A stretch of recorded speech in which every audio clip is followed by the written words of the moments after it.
It's 6 a.m. Monday, or 6 p.m. Monday, March 13th, 2023.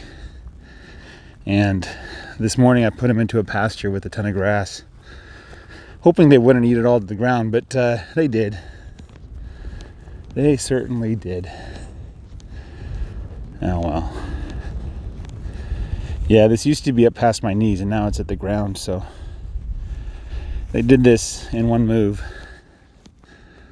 There's no way it would have survived more than one move.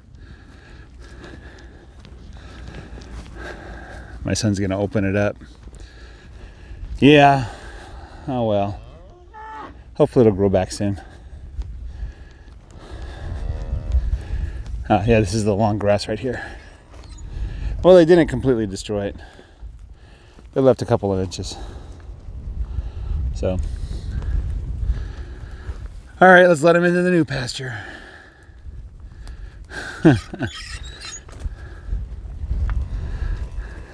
Probably shouldn't stand here near the entrance. Let me move out of the way.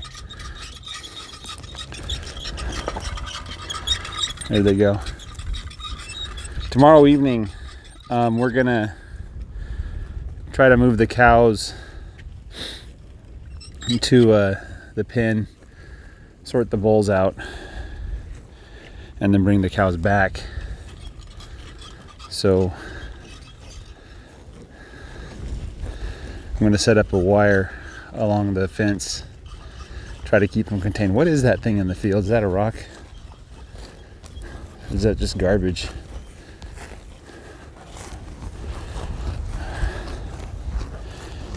Huh. Some kind of garbage. Oh well. Looks like the stuff that goes on sheetrock. There's lots of hairy vetch I can see here too.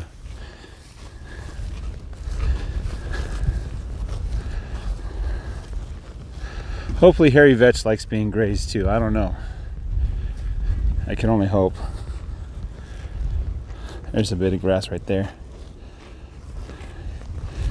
Here, can you put that in the garbage, in the bag? And don't forget the post.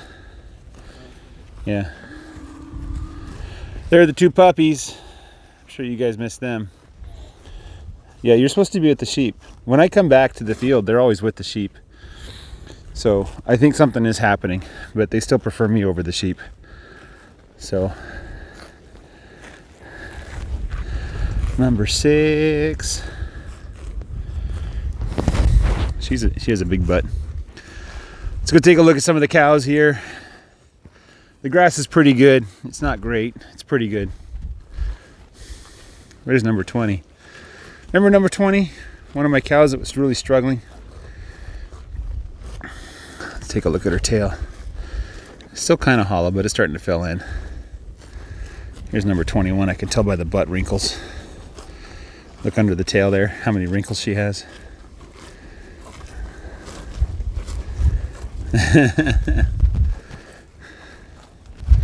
Here's 24, the cow with the least condition. Not entirely sure why. That's what she looks like.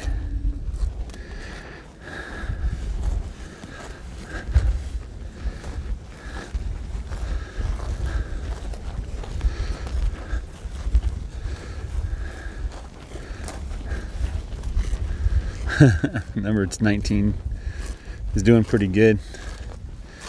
You have a good sized gut on you.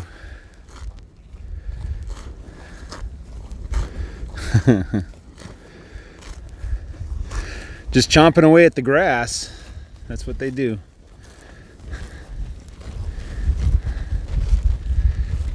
Is this a calf or is that metal tag? That may be metal tag.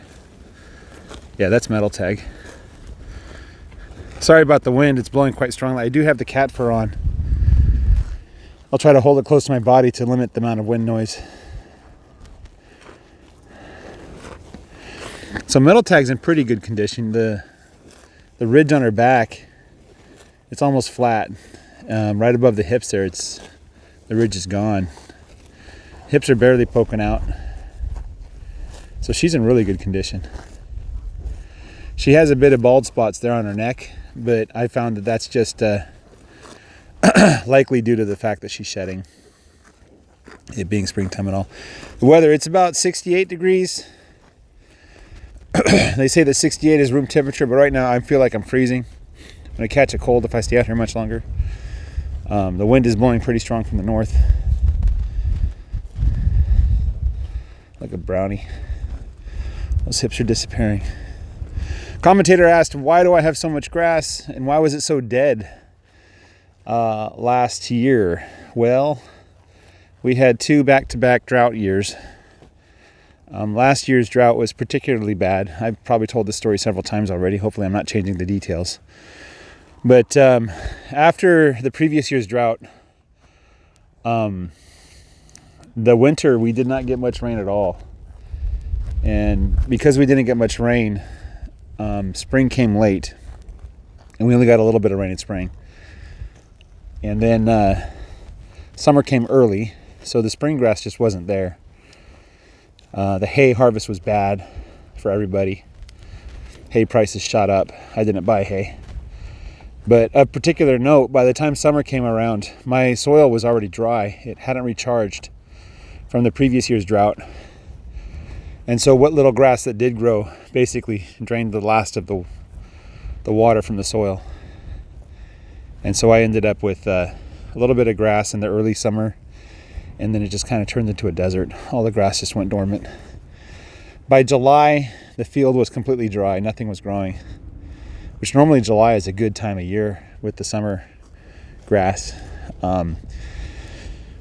We had a little bit of lightning, a little bit of rain in the morning, I think on July 24th, if I recall the date correctly, July 15th, something like that. And that afternoon, my field caught fire, and it spread into my neighbor's pasture.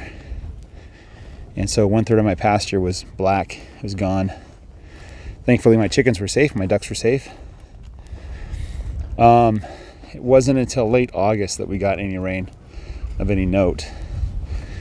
And so the rain came, the ground sucked it all in. There was like no runoff, 5 inches of rain all in one day with no runoff, no puddling.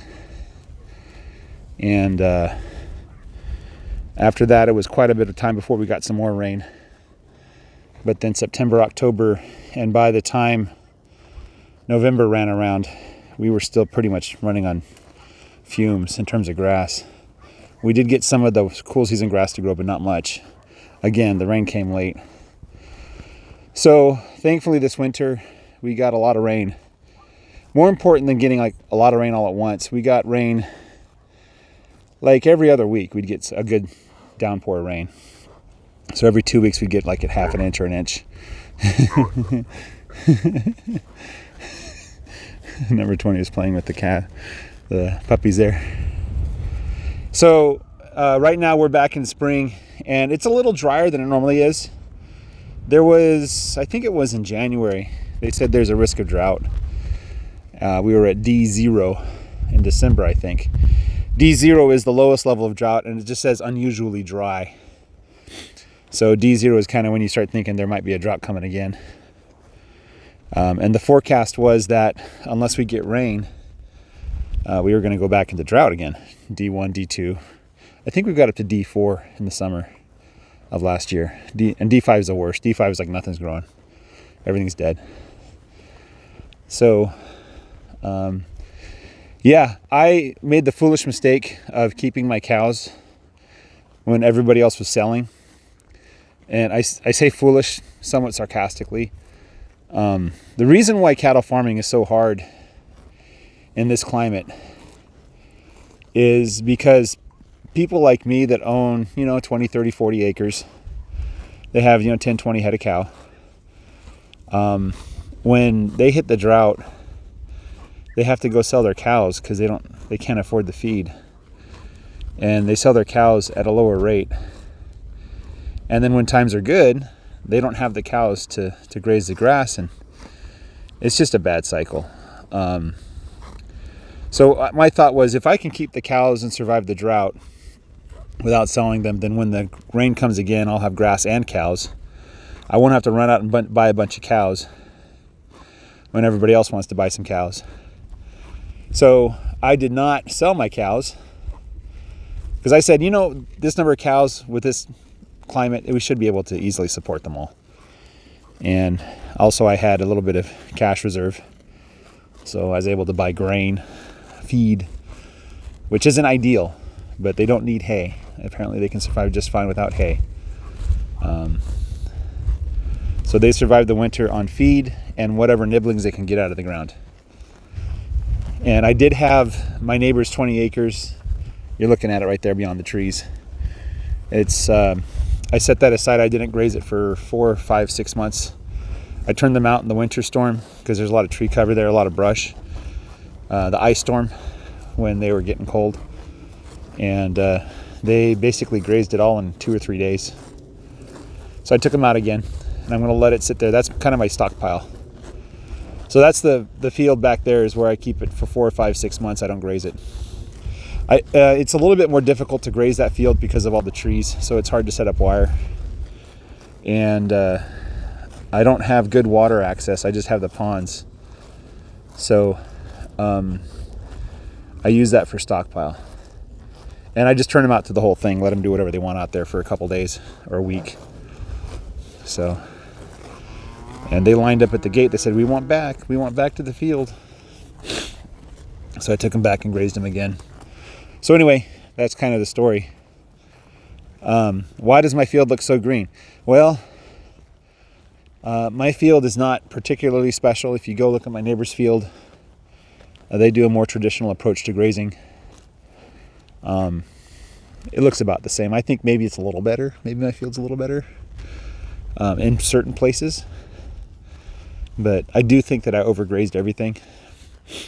And it could be a couple of years before I really see what I want to see, which is thick grass even in the middle of winter. So I think I'm doing pretty good though. Given my experience, my ability, I've read all of Greg Judy's books, but that by no means, that does not make me an expert.